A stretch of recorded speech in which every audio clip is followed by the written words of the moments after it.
aunque esta charla es un poquito encartadora, porque cada vez que uno lee, mira, revisa alguna cosa, empieza a poner más diapositivas, entonces no sé qué va a pasar. El 5 de marzo de hace exactamente 3 años se hizo el diagnóstico del primer paciente con COVID-19 en este hospital, en Colombia, y pocos días después se declaró la pandemia. Ya desde el año previo sabíamos que había una infección en algún lado y que eso era una cosa rarísima. Y el 20 de marzo la alcaldesa nos cerró pensando que era bueno hacer un ensayo de qué pasaba y no nos volvimos a ver como por 2 o 3 meses. Pasado ese tiempo, muchas semanas después de ese cierre inicial, que fue curioso porque nadie se infectaba, habíamos pasado de 45 camas de cuidado intensivo en este edificio nuevo a más de 110 pacientes ventilados en distintas áreas del hospital y a todo el personal médico y paramédico destinado a cosas distintas de lo que habitualmente hacíamos.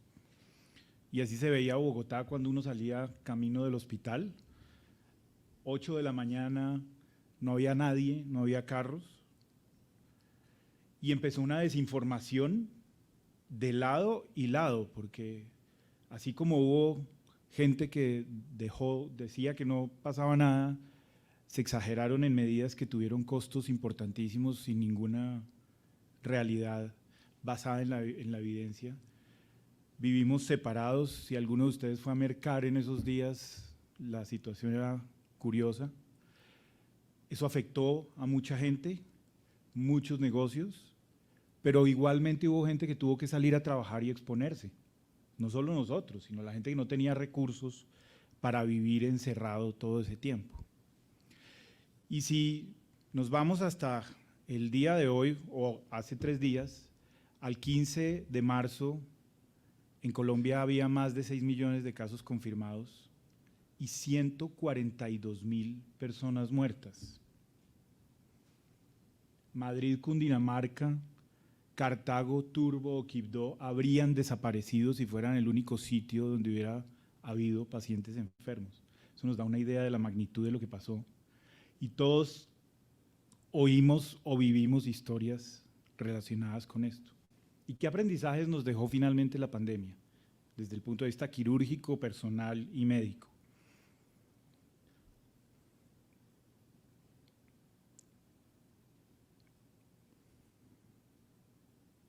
Creo que todos vivimos y sufrimos situaciones que nos cambiaron la vida y que hoy todavía nos causan algún tipo de emoción. Y esto no solo lo hicimos los médicos graduados, sino los estudiantes. En el mundo, jóvenes que no habían terminado su educación se graduaron para poder trabajar, fueron voluntarios. Aquí en Colombia hubo escuelas que tuvieron a sus estudiantes y a sus médicos trabajando y hubo otros que estuvieron completamente aislados. Entonces fue una situación que tuvo diferentes circunstancias para todos nosotros. Y creo que vivimos situaciones de desinformación académica que llevaron a situaciones curiosas también, y algunas de esas imágenes que vimos estaban guiadas por esas decisiones y por esa información médica poco basada en la evidencia y sin revisión de pares. Y entonces las revistas internacionales indexadas con Qs altos empezaron a sacar artículos rápidamente pensando que esto iba a ser un beneficio, y algunos de ellos no lo fueron, y muchas de estas revistas tuvieron que retractar artículos.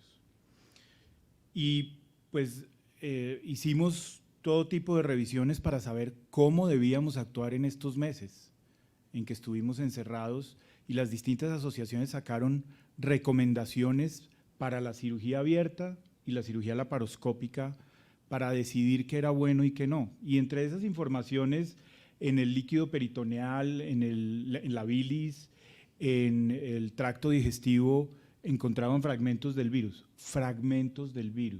porque no había forma de saber que el virus vivo se encontraba en estos espacios, y esto asociado a que sabíamos que algunos virus están vivos en algunos fluidos humanos, pues obligó a tomar medidas que hoy nos parecen un poquito exageradas, pero que en ese momento, primero, no teníamos vacunas y segundo, no teníamos toda la información que necesitábamos. Entonces, esas recomendaciones de las asociaciones eran basadas en la mejor evidencia disponible para evitar el riesgo al que todos estuvimos expuestos y que causó la muerte de personal de salud en todas las áreas. Y a través de la Asociación Colombiana de Cirugía sacamos recomendaciones de cómo asumir el manejo de los pacientes urgentes en cirugía y cómo volver a la atención de los pacientes cuando volvimos a trabajar de nuevo.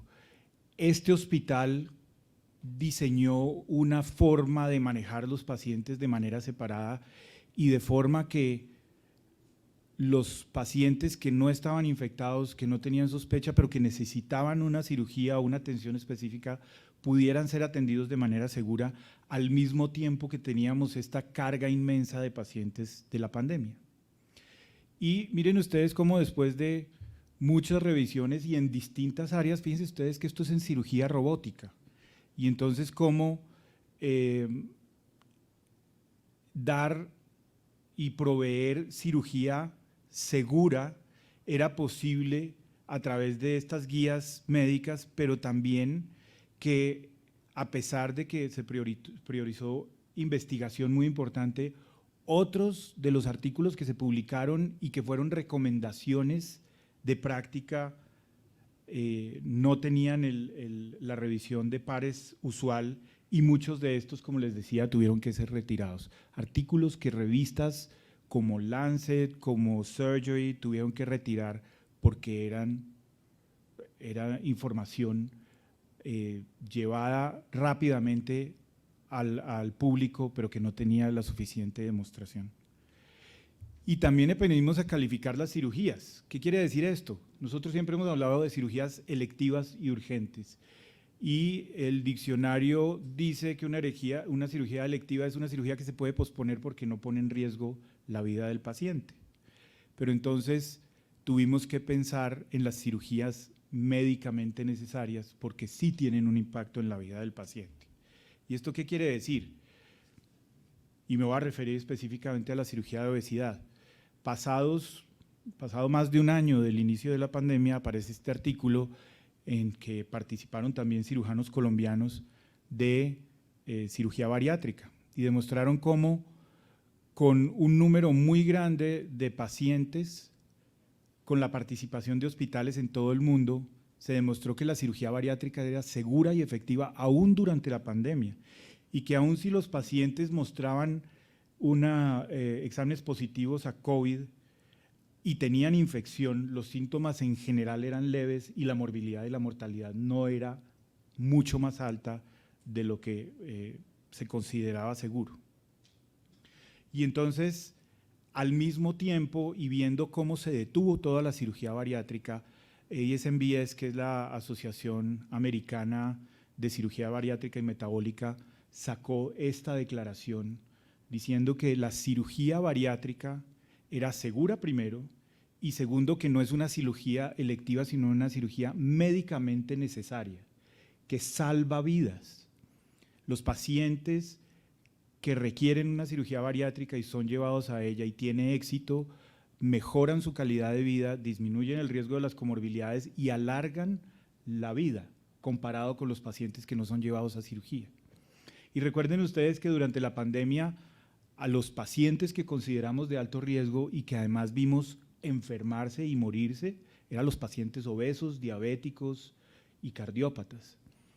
Entonces, mirando para atrás, si hubiéramos operado en marzo, abril o mayo del 2020 un número de estos pacientes, no sé si alguien ha hecho la cuenta, pero va a haber que buscarla, no sabemos cuántos pacientes podríamos haber salvado que probablemente murieron por no haber sido llevados a una cirugía bariátrica. Fíjense ustedes la cantidad de cosas que tenemos que pensar. Y el otro problema fue el de la educación a todo nivel.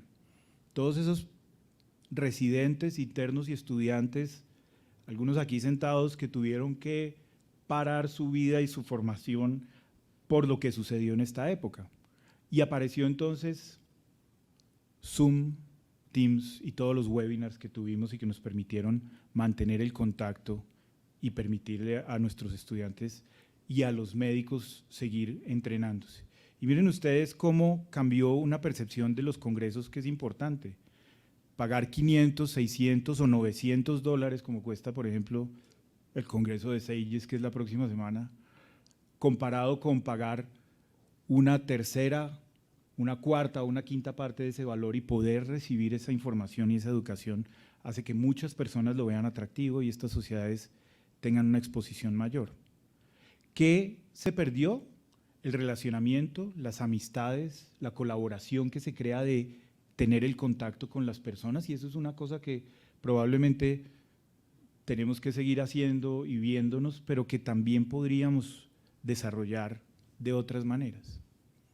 Y la pregunta más importante es si nosotros, que teníamos la misión de enseñar, pudimos hacerlo. Y entonces, pues la educación se vio detenida, nos tocó imaginarnos cómo volver nuestras clases presenciales y nuestro encanto enseñando y los chistes y todo lo que transmitimos, volverlo virtual y no ser aburridos. Y nosotros en anatomía pusimos este recurso, folia anatómica interactiva, que los invito a buscarlo. Perdón que está aquí esta cosa. Los invito a buscarlo porque se me perdió, ya. Es una herramienta que creamos hace muchos años con Diego Alarcón y David Delgadillo, que hoy son subespecialistas en ortopedia, que tiene contenido creado por los estudiantes de medicina y estudiantes de otras facultades. Esos dibujos, esas imágenes, el desarrollo de técnicas de preservación cadavérica, esto que fue hecho por estudiantes, que es una simulación de la colocación de una válvula mitral, y otros contenidos que nos permitieron rápidamente resolver un problema, y esto es una herramienta antigua, pero que después tuvimos que desarrollar otras herramientas. Pero miren ustedes que esto tuvo un impacto muy grande a todo nivel en la educación médica. Y este es un metaanálisis que hicieron en una revista de recursos humanos con más de 1 millón de personas en estudios, incluidas en estudios de distintas partes del mundo. Y fíjense ustedes que más de la tercera, casi la tercera parte de los participantes pensaron que su vida y su educación se vio interrumpida, la práctica de procedimientos invasivos se vio interrumpida y la necesidad para algunos de ellos existía de prolongar su educación por el tiempo y por la intervención que habían sufrido. ¿Cuántos no pudieron ir a sus rotaciones, perdieron viajes y perdieron rotaciones en el extranjero o en otros hospitales o en otras ciudades porque todo estaba cerrado? Y eso tuvo finalmente un impacto también muy importante.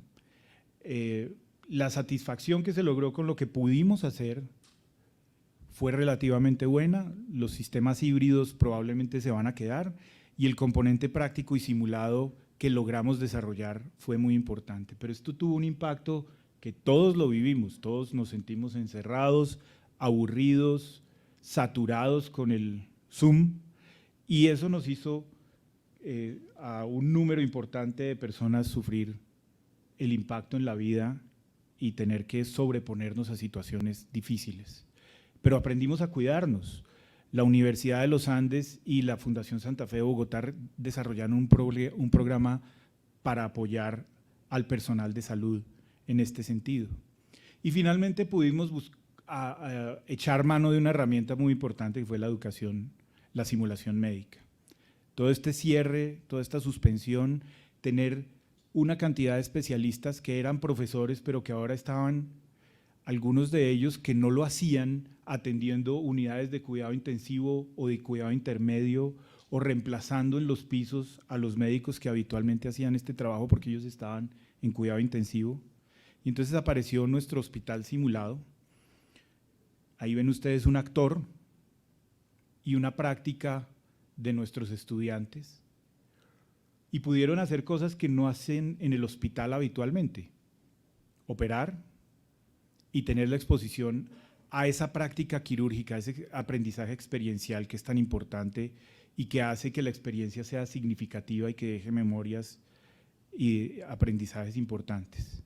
Entonces, esa respuesta de la simulación a los retos que tuvimos en la pandemia y que siguen siendo ciertos, que hay menos tiempo para ver pacientes, menos procedimientos disponibles, pacientes que duran hospitalizados menos tiempo, entonces nos permite que la simulación logre que los estudiantes, los residentes lleguen mejor preparados a un procedimiento si lo han practicado, que el dominio y la técnica, el dominio de la técnica sea mayor y sean más eficientes cuando les permiten hacer algo durante un procedimiento quirúrgico, que sean capaces de manejar la comunicación y el funcionamiento del hospital y que además está disponible en el tiempo que no están ocupados en el hospital.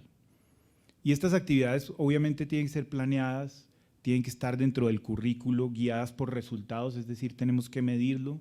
La simulación ojalá debe preceder la práctica en pacientes y implica que nosotros que tuvimos que hacerlo en la pandemia de la carrera, tenemos que formarnos y aprender a transmitir esta forma de aprendizaje para que sea así, experiencial y significativo.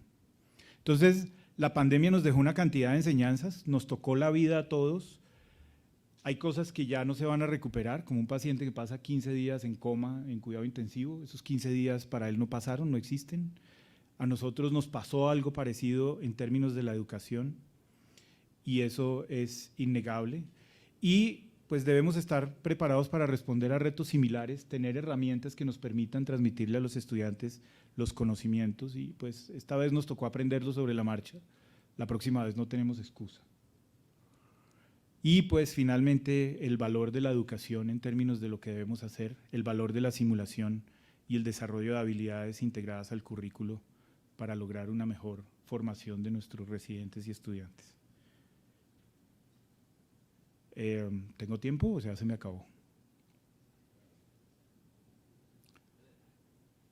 Esta es una encuesta que le hicieron a los especialistas de cuidado intensivo acerca de lo que aprendieron, lo que no aprendieron y lo que no van a volver a hacer. Y algunas de las cosas importantes es que pensar que los estándares que se proponen en las crisis reemplazan a lo que se ha probado y estudiado, que no somos héroes, simplemente hicimos nuestro trabajo, que trabajar separados no tiene sentido, que tenemos que trabajar en equipo y que el aprendizaje sobre lo que le sucede a los pacientes en la vida y el riesgo de muerte es importante. Y todo esto es escrito por médicos de cuidado intensivo y que tenemos que trabajar y cambiar cosas para el futuro, mejorar el staff, el personal que nos ayuda en todas las áreas de la medicina y de la cirugía.